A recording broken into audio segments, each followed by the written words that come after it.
Hello, this is Sam Gerrans from Truth in the News. Today is Tuesday, the 12th of April, 2022, and today I'm going to be looking at an article, yet another article of propaganda and exposing it for the propaganda that it is. In brief, I have a background in public relations, also in Russian. I happen to live in Russia. Neither of these things are currently my main interests, but because of current events, I've decided to kind of share some of my knowledge, especially as concerns propaganda, in order to expose the rank propaganda which you're getting in the West for what it is. I will just say that it might be worth following me on my Telegram channel, which is Truth in the News. Now, before I get banned on YouTube, I don't hope to get banned on YouTube, but I have to expect that that's going to happen. I will upload all my stuff to other platforms when I get round to it, but right now, if you want to be sure to kind of hold on to what I'm doing over this period, then that's the way to do that. Or look at my website, truthinthenews.info. I'm a busy person. This isn't my main interest. It's not even my main area of work. So, updating sites and so on isn't something I have a lot of time for. I'm not being paid for any of this. I haven't got any government or corporation sponsoring me. I feel duty bound to do this at this time because of the situation. Anyway, let's just jump into this particular article and have a good laugh at its expense. So this article is called Putin Orders Russia's Nuclear Deterrence Forces on High Alert. And this is from the so-called Independent. I do tend to concentrate on the Independent and the Guardian, mainly because I'm from the UK myself, partly because they have no paywall, partly because they are, it doesn't matter which newspaper you use, because they're all the same, and partly because the Independent and the Guardian, unlike, for example, the Daily Mail or the Sun, they purport to be sensible or in some ways for intelligent people. And people who possess conceits of intelligence tend to read these pieces of abject, supine propaganda. And I suppose that's why I kind of pick on them. But it's not that just these two outlets have all of the features of the type of propaganda that I outline here. They all have them. But anyway, let's just jump in and look at this particular one. I haven't read this yet, I have to say, but it's all so similar now that you really don't need to read it. It's all identical. So, Putin orders Russia's nuclear deterrence forces on high alert. Let's jump into it. Vladimir Putin placed Russia's strategic nuclear weapons forces on high alert during. Now we just noticed that it was in quotations before, but it's not in quotations now. What does this mean? Oh well, let's just move on. During the first weekend of his war with Ukraine, prompting fears around the world over what could happen next. Well, I mean, let's just be honest, all right? Nuclear war is a possibility. If nuclear weapons exist and both sides have them, then it's always a danger. That's the first thing. The second thing, just to put it into context, is that Russia has consistently, since the fall of the Berlin Wall, made the point that it doesn't want NATO to expand towards it. One of the reasons it doesn't want that is because it cuts down the amount of time that nuclear weapons take to reach their targets. The third point is that the Americans agreed with Gorbachev that they would not encroach 1 inch into the sphere of influence of the Soviet Union as it was then, i.e. the Warsaw Pact countries, a promise which it has reneged upon. In fact, it's reneged upon all promises. You can just kind of look at the whole list of agreements and international agreements, weapons agreements, and other agreements that America has reneged upon, just torn them up, walked away. So there's that. There's also the point that Russia withdrew all of its troops from Eastern Europe and allowed the reunification of Germany on the basis of assurances given by, and written also by, America that it wouldn't do precisely what it has done since. So just that's a bit of context, which obviously this doesn't provide. But anyway, let's just continue with it. The Russian president blamed, quote, unfriendly actions in the economic sphere, a reference to the punitive economic sanctions imposed on his country by the Western allies, and claimed leading NATO members had made, quote, aggressive statements, end quote, forcing his hand. Now, let's just assume that these snippets, which are in speech marks, are actually things that Putin said. Let's agree that that's the case. I find the word allies. I find the word allies quite interesting here, because this is a reference, at least implied, to the Second World War. So if these countries are the allies, then what is Russia? Russia is, must belong to the Axis. I do think some of these World War II allusions are pertinent, but not for the reasons that will be given here. Just by way of backstory, the war that's happening in Ukraine is many different wars all at the same time. It is a war between Russia and the mess of Ukraine which America has created. It is that. It is also a war between Russia and NATO, which Russia is winning hands down and has always been winning hands down. I know it's going to be a shock to some people, and it's going to be a huge shock when they realise that eventually how conclusively, definitively, decisively Russia has won this and has always been winning it. And you're going to find that there's going to be a lot of sort of backpedaling on the part of these so-called experts to try to cover this. But this has always been the case. So it is a war between Russia and NATO in that sense. It is also a break in the status quo, as has been since Bretton Woods up till this point. A geopolitical fracture is happening. And the creation of a multipolar world and the takedown of the West, unfortunately, as part of a much broader plan that I'm not going to go into now. But fourthly, it is also the unfinished business of the Second World War. The Second World War is now being completed in Ukraine, and the word allies there is an interesting allusion, because what's actually happening is that Russia is continuing to fight on the same side that it fought on in the Second World War, i.e. against Nazism, whereas the entire Western world, the international community, quote unquote, which really breaks down to the United Kingdom, the European vassal states of America, United States, Canada, and the remainder of the Commonwealth countries of the United Kingdom of Britain. Those countries are now on the side of the Nazis. Interestingly to me, as somebody who's had to listen to the vacuous bleatings of liberals over the course of his entire life, one of the kind of the small sort of silver linings to this cloud is the fact that at last, liberals have been outed for what I believe they always were. Now, I wouldn't say that liberals have always been quote unquote Nazis.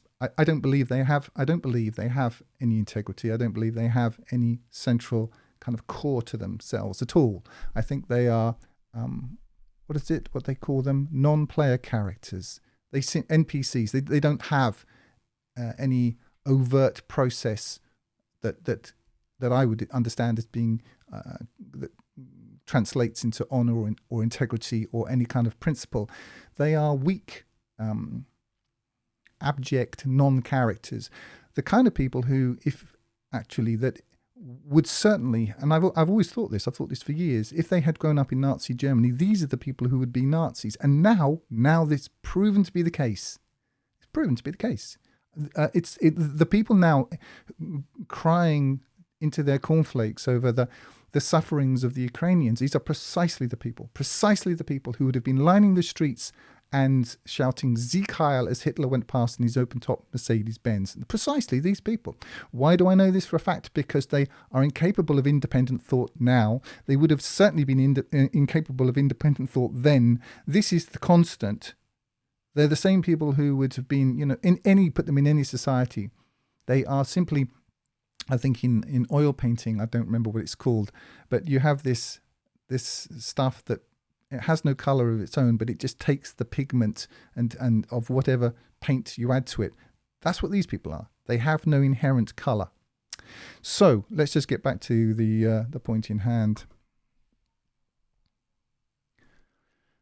Kremlin spokesman Dmitry Peskov duly blamed the increase in tensions on remarks made by UK Foreign Secretary Liz Truss, an ally of whom in turn hit back and denied that anything she had said across a series of Sunday morning interviews, quote, warrants that sort of escalation, end quote.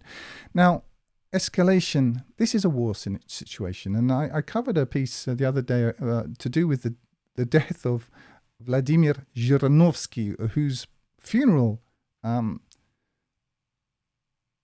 attended. And this was dressed up as the Russian president's taken the nuclear football to a funeral. My point is this. There are protocols in Russia. Russia isn't a kind of improvised country. Russia is a developed society.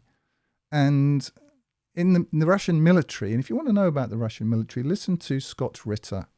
If you want to find Scott Ritter's stuff, the way to do it is put the words Scott Ritter into your YouTube search engine and then search filter by upload date. It'll give you all the latest stuff that Scott has been doing. Listen to some of that. He'll tell you all about the Russian military that you're not getting in the Western news. But to go back to this, the Russian military, like any military, has got a set of protocols. Now, if you want to know what the Russian protocol is, it is this. As regards nuclear strikes, Russia has a non-first strike doctrine. Okay? But if you launch at Russia, Russia will hit you with everything. That's it. Unlike America, which has a first strike doctrine. I haven't read this article yet to completion, to be perfectly honest with you, but I can kind of guess that it doesn't mention this fact. Anyway, let's continue.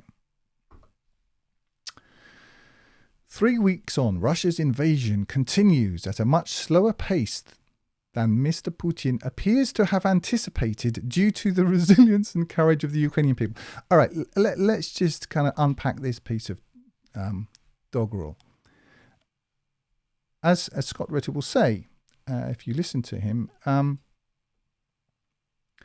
nobody, including Scott Ritter, has access to the Russian playbook.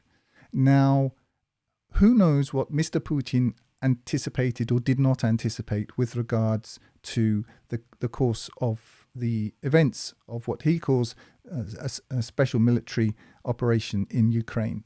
Certainly, I don't know who wrote this piece of nonsense, but they certainly don't have access to this. You may be certain that Liz Truss doesn't have access to it. And to sort of theorize on this subject is not news. Okay, it's nothing. It's just air. Okay, so 3 weeks on.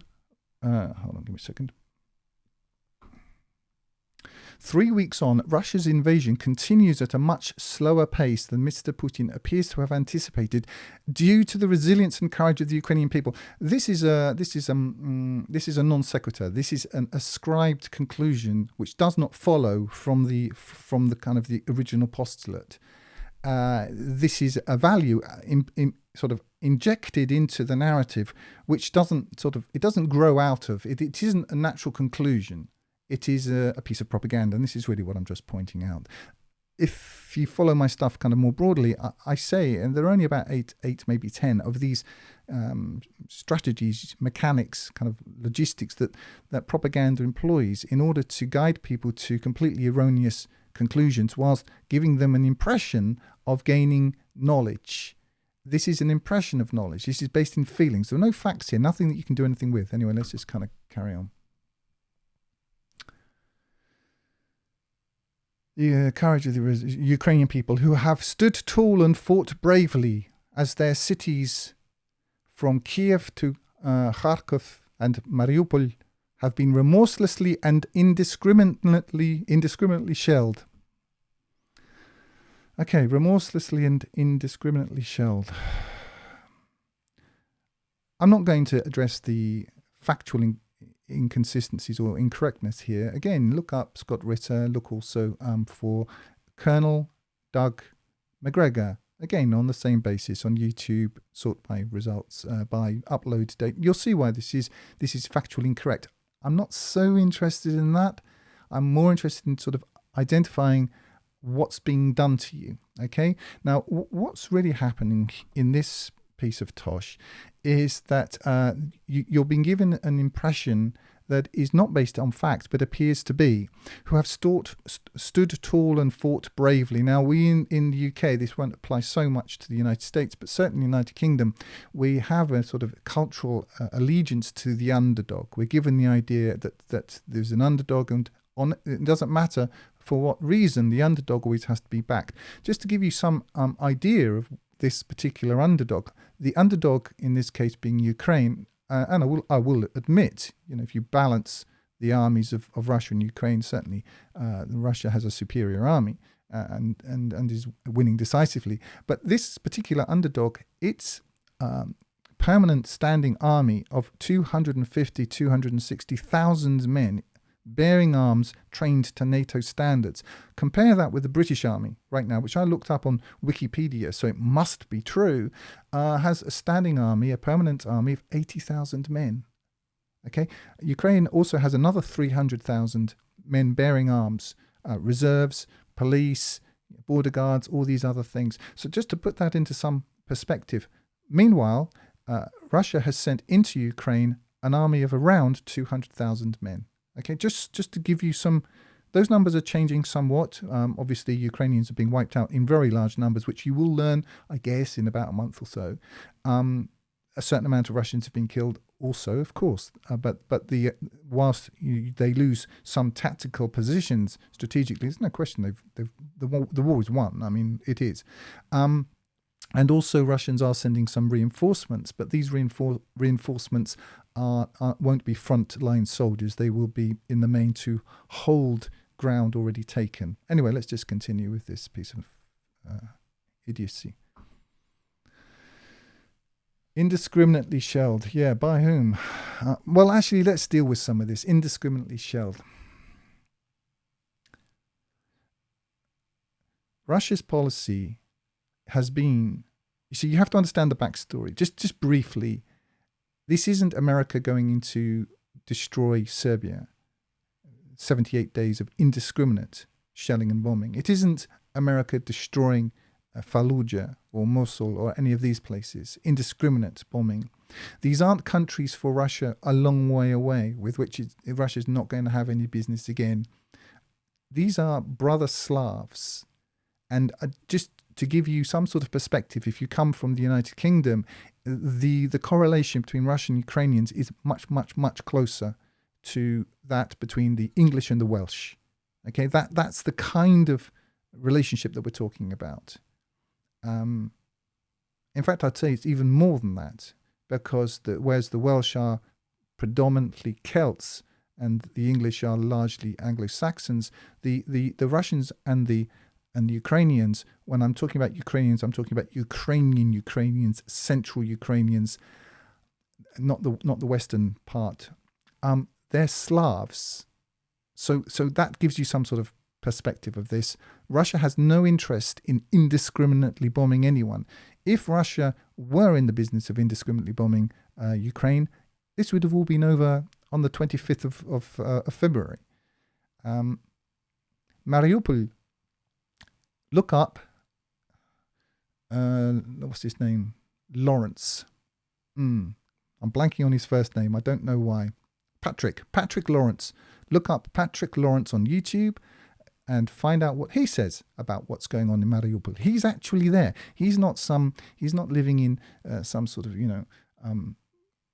intellectual bubble, writing for the Independents, pulling down, a nice solid income. No, he's on the ground taking day by day risks, life-threatening risks in order to document what's really happening there. I've looked at quite a lot of his stuff. I speak fluent Russian, and I've looked at the translations that he provides, that are provided. I don't think he does them. I think a native Russian speaker must do them. They are certainly fit for purpose. So if you want to know what's happening in Mariupol, really, as opposed to this, do that. I'm not even going to provide links. Do it yourself, because that way I'm not guiding you to an answer. Just look up Patrick Lawrence and look at what he's got to say and what the people he interviews have got to say. The Russian dictator himself. I'm sorry, the Russian dictator.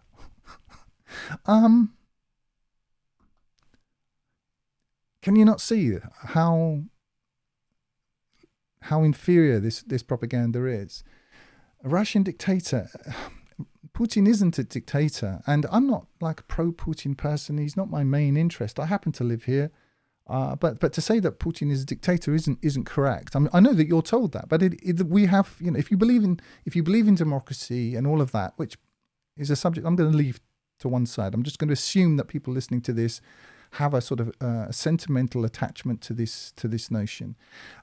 If you believe in that some sort of mathematical mean by which you pull together everybody's opinion and drop it into a hat and work out whose opinion comes up most frequently, and then people represent those people on the basis, and you form a kind of society around that. That's what we have in Russia. Putin he forms part of that. Does he have power? Certainly. Does he have a different kind of power to the kind of power that somebody like Boris Johnson has, or that poor senile old man in America? Sure, he does. The specifics are different, but the basic principle is the same. And I'll just give you a kind of an insight into this.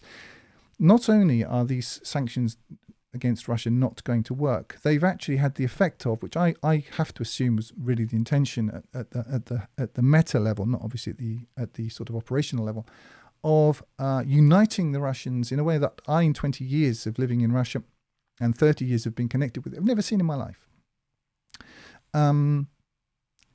Moreover, were Putin now to decide that he was going to in some way stop short of his stated objectives, and this thing hasn't been done in a corner. He stated very clearly on the 24th of February, you can find it if you look it up on YouTube, his entire speech where he lays out exactly what the aims here are, why we're doing this, why it's going to happen, what we expect. If he were to stop short of that, if he were to agree to these so-called negotiations, which really aren't negotiations. What they are is giving Zelensky the opportunity to stay alive. I think that's really what the focus of that is, until he can capitulate totally to what Russia requires. If Putin were to stop short of that, he would be out. There would be a revolution in this country. If he were in any way voluntarily to say, oh yeah, you know what, we're not going to, we can do without denazification, or we're going to stop short of demilitarization, or we're not going to take the Donbass back, or perhaps we will sort of kind of renegotiate to Crimea. If he were to do any of those things, he would be out. I'm absolutely certain of it. Putin isn't operating alone here. He's dependent, as is any leader, upon a bureaucracy, upon the talents and abilities of his best men. It's just how it is. This is just reality. So what are they calling him here? The dictator. This is cartoonish. This is a caricature, and which is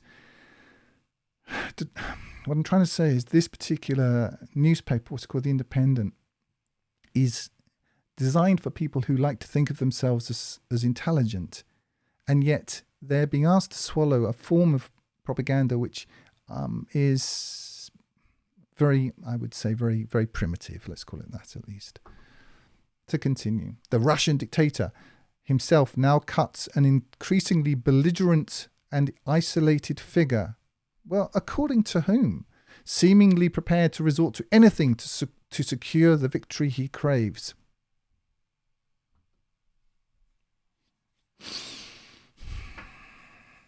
I'll tell you what this reminds me of. I mean, let's leave aside whether or not this is true. This is which I don't believe it is, but even leaving that aside, this reminds me of a storyboard. It's a storyboard, cartoon storyboard to a film script. What it isn't is journalism. What it isn't is news. What it isn't is relevant. Okay? I'm just making that point. Okay. What has Vladimir Putin said regarding nuclear weapons? During a meeting on Sunday, 27th of February, Russian television footage showed Mr. Putin meeting with his defense minister and the chief of the general staff and instructing them to put the nuclear weapons on a, quote, special regime of combat duty. Outlining what this means, Patricia Lewis, a director of the International Security Program at the think tank Chatham House. Now, Chatham House, if you don't know what Chatham House is, look it up. You'll find there's a very interesting, I think what they mean here is the Royal Institute on International Affairs, which is basically the think tank of which the Queen is herself the patron, which tells the fools that you vote for what to do. Okay, just so you know who they are. They have an equivalent in America called the Council on Foreign Relations. This is basically the interface between the Anglo-American establishment and the puppet show called politics. So this person told the PA News agency, what we think has happened is that under peacetime, Russia has checks and balances in place, so they can't launch nuclear weapons. Here we are. Here's Putin. We'll just get to the rest of this quote. Here's Putin looking. Hold on. What's he supposed to be looking? Where's he gone? Seemingly, increasingly belligerent and isolated. So here we are. Here we have Putin seemingly belligerent and isolated. There he is. So to continue. So in order to be able to launch nuclear weapons, President Putin has to change the status from peacetime to combat. Hence the phrase, he's, quote, put his forces on special mode of combat duty. I think we would probably call it combat readiness, but it's hard because of different languages and different meanings. Well, it's also hard because of the interpretation that you're putting upon this, Patricia. And I think it'd be better if Patricia was a little bit more open about what her actual, or this so-called journalist was more open about what Patricia's actual purpose is here. As I said in one of the recent videos, Russia has protocols, as any country does. There's nothing unusual here. Russia isn't, making it up. It's not sitting there on the back of a postcard thinking, oh, what is our nuclear policy today? No, there are laws, there are rules. It's called a doctrine, and Russia's doctrine on nuclear weapons is known. America's doctrine on nuclear weapons is known. Russia has a no first strike policy, but if attacked, hit back with everything. That's, as I understand it, that's the policy, unless it's changed. And if it had changed, that would be known. America, on the other hand, has reneged on that and gone back to a first strike policy. What would you do if you were under attack by an opponent with a first strike nuclear policy? That's the actual context that Patricia.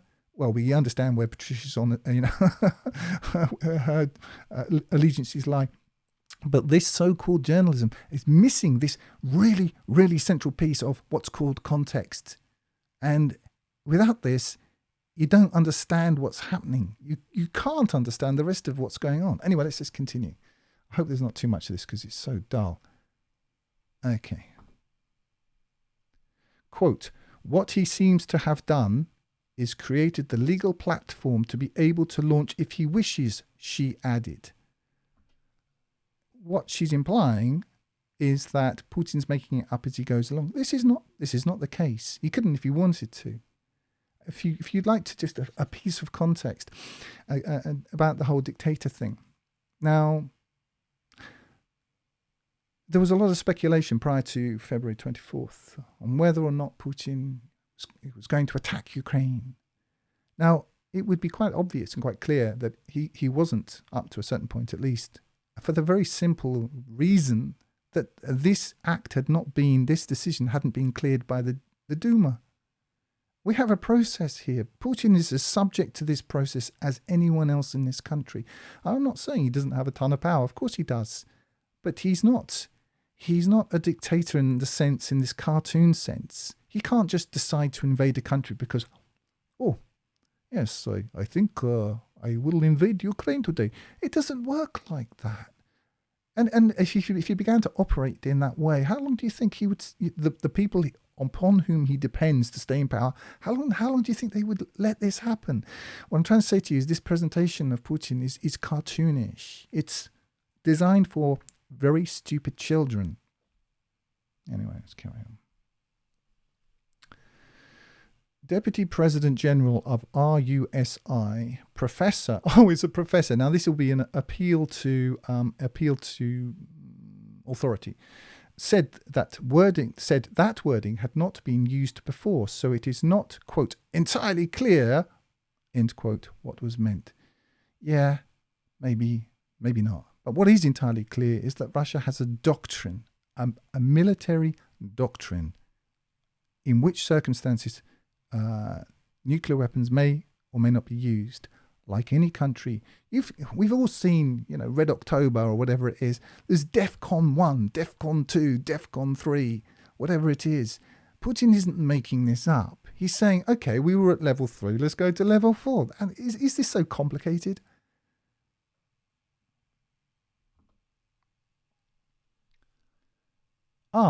Quote, I haven't seen any reporting of changes in Russian nuclear forces' postures. He's talking here about doctrine. He told PA, obviously, I don't have access to classified intelligence, but I haven't seen reports as such. Okay, so the news here is that he hasn't got any news. That's what he's saying. I don't know. At least in professorese, what he's saying, and you have to give him credit for this, is I don't know. All right. To continue. So it's not clear how that changes. This is a continuation of I don't know.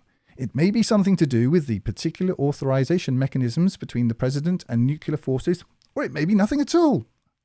So I don't know, and I don't know, and I still don't know. What is clear is that this is designed to be something we need to listen to. It is designed to be a reminder that Russia is a nuclear weapons power. Now, I think he's actually got to something here. Putin is reminding people, look, you fools, we do have nuclear weapons just like you, so let's be sensible. I think that's the message. It isn't very complicated. Anyway, let's carry on. How likely is a nuclear attack? UK Defence Secretary Ben Wallace has attempted to pour cold water on fears of a nuclear war. Oh, somebody with some sense. Stating that while he understood the concerns, the phrasing is a, quote, battle of rhetoric, end quote. I would agree with that. During media interviews, he told Sky News he, quote, was not going to speculate, end quote, on what Mr. Putin might do in the future. This looks like, I don't know who Ben Wallace is. I don't follow British politics, that sort of level of granularity, because these people are all basically interchangeable. But whoever this Ben Wallace person is, he clearly seems to me somebody who's planning to have a career that extends beyond the end of this particular farce. Quote, no, not quote.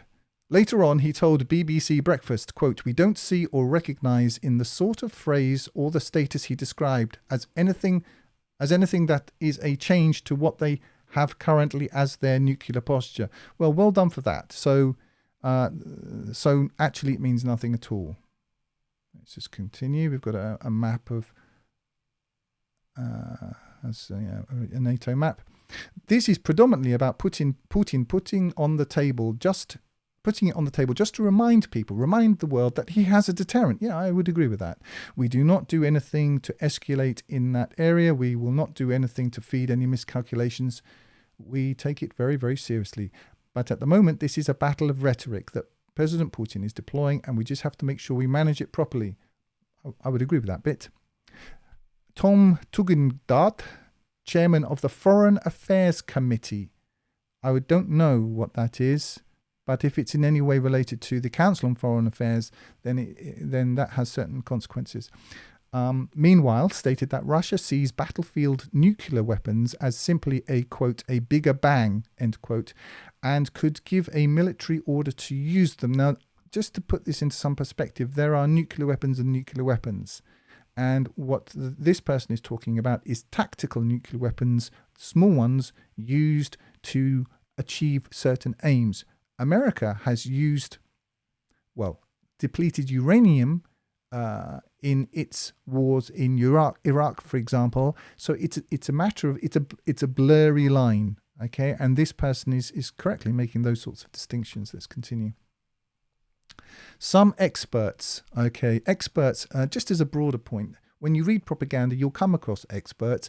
Experts are just another word for they, or some people think, or I've made it up. I just made this up and I'm going to just throw this out there in order to kind of blur the lines. Sometimes experts kind of go down to a particular person, but quite often it's just thrown out there as somebody thinks this. Some experts stated that it is unclear whether or not Mr. Putin would go ahead with a nuclear attack. You see, the assumption is here that Russia is going to initiate this thing. What's completely missing, even though some more sensible people have alluded to the fact, is that Russia has an existing doctrine of no first attack. The only reason Russia would use nuclear weapons is if they are used against them or they perceive them to be used against them. That's the critical thing that you're not being told. Okay?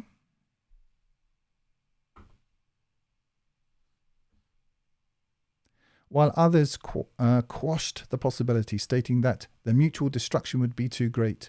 Mr. Lewis said, quote, now he's moved to a situation of combat, he can launch a nuclear attack, but will he? We don't know. This is the problem. Of course, he wants to frighten us, and I think Russia has long worked out that the West is more frightened of Russian nuclear weapons than Russia is frightened of Western nuclear weapons, and I think that's true. Well, actually, is that true? Let's just back up a little bit. In a scenario in which Russia has a stated doctrine of no first use of nuclear weapons, and the West has a stated doctrine of first use of nuclear weapons, who has more reason to be afraid of this in this situation? In the first instance, in the broader context in which everybody dies, of course, I think we all have a reason to be afraid. But this missing elephant in the room isn't a minor point. This is the entire central core around which all of the rest of it rotates, and you've not been given it. Okay? And this is called reporting. This is called news. This is called journalism. But it isn't journalism. It's just propaganda. She added, there's a possibility to retaliate against conventional force with nuclear weapons under Western doctrine. That's interesting. But it is generally believed, this is comforting, that it would be a last resort.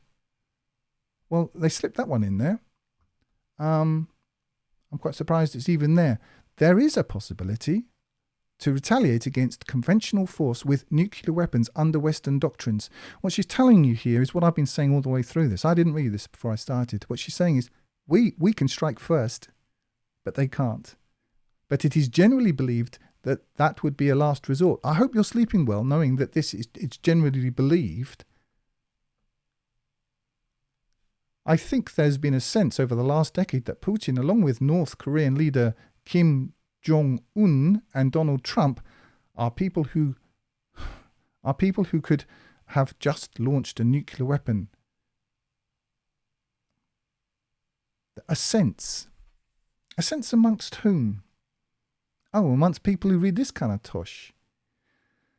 Donald Trump was the elected leader of the United States. Are people who could have just launched a nuclear weapon. So there's always been this unpredictability. Well, unlike the unpredictability that liberals have constructed for the world by their support of Nazism and mass importation of 3 million, 3.5, 4 million people into Europe, amongst whom there's going to be about 10 to 20% of radicalized Nazis. What you mean something worse than that? I don't want to overplay it, but I don't want to downplay it either, she said, or whoever it is talking. Let's continue. Professor Chalmers, meanwhile, said that he thought it was, quote, unlikely, adding, quote, because any use of nuclear weapons would open up such a Pandora's box and the possibility of escalation to the use of more nuclear weapons. Once one country had used them, the pressure on other nuclear weapons, blah, blah, blah. It's a paradox. So they've managed to kind of navigate you, or the supposedly intelligent person reading this, to this point where we've managed to miss the one central fact, which is the West has a policy, a doctrine of first strike, and the corollary to this, which is completely elided from this, which is Russia doesn't. Russia doesn't have that doctrine, does not possess it. Okay, that's the fact that you're not being given.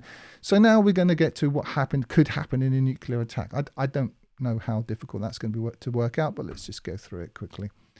If Russia launched an attack on a NATO country, which isn't going to happen, according to existing doctrine, given that it's only going to happen if NATO launches an attack first, experts, here they are again, experts have said there could be retaliation strikes from other NATO countries. Yes, but you're missing the core point, aren't you?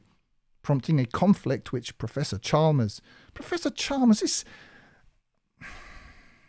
this is Cluedo, isn't it? Professor Chalmers with the candlestick holder in the library.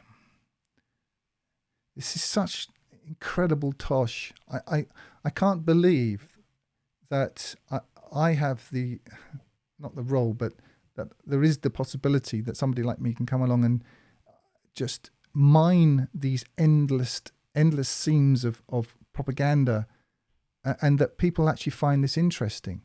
I can't believe that anybody could take any of this stuff seriously, but they do. So obviously I have to continue. But anyway, let's continue with this. Get to the end of this while we still can. Numbers of casualties would depend on what area was attacked. Nuclear weapons would have the capability to kill lots of people, and it's very dangerous, and don't do it. Okay, what nuclear weapons does Russia have? All right, stockpile is this much. What about the rest of the world? I'm just going to get up to all these people have that much. Okay. I'm just going to read where this ends. The Independent has a proud history of campaigning for the rights of the most vulnerable. And we first ran our Refugees Welcome campaign during this war in Syria in 2015, about which they lied consistently, exactly like this. I didn't cover that then, but that's what they did. Now, as we renew our campaign and launch this petition in the wake of the unfolding Ukrainian crisis, for which we are very largely responsible and work very hard to keep going, we are calling on the government to go further and faster to ensure help is delivered. As I've said in a previous one, when Western people talk about help or assistance, people in third world and other countries have learnt to run. There's nothing more dangerous than a compassionate liberal brandishing help. To find out more about our Refugees Welcome campaign, click here, give us your money, all the rest of it. Okay, so that's basically it. I hadn't read this before, but I had a pretty good idea what's coming. I hope that some of my points about how propaganda is constructed, how it works, how it's delivered to you, how it circumvents your logical processes, such as still exist in the West, if one can use that term, in order to access your nervous system and your feelings. And it embeds those hooks into your feelings, attaches them to these conclusions, cuts loose any sort of logical process, and off you go. There you are. So it works. All right, that's it. I'm going to make one more now and post that in a minute, but that's all for now.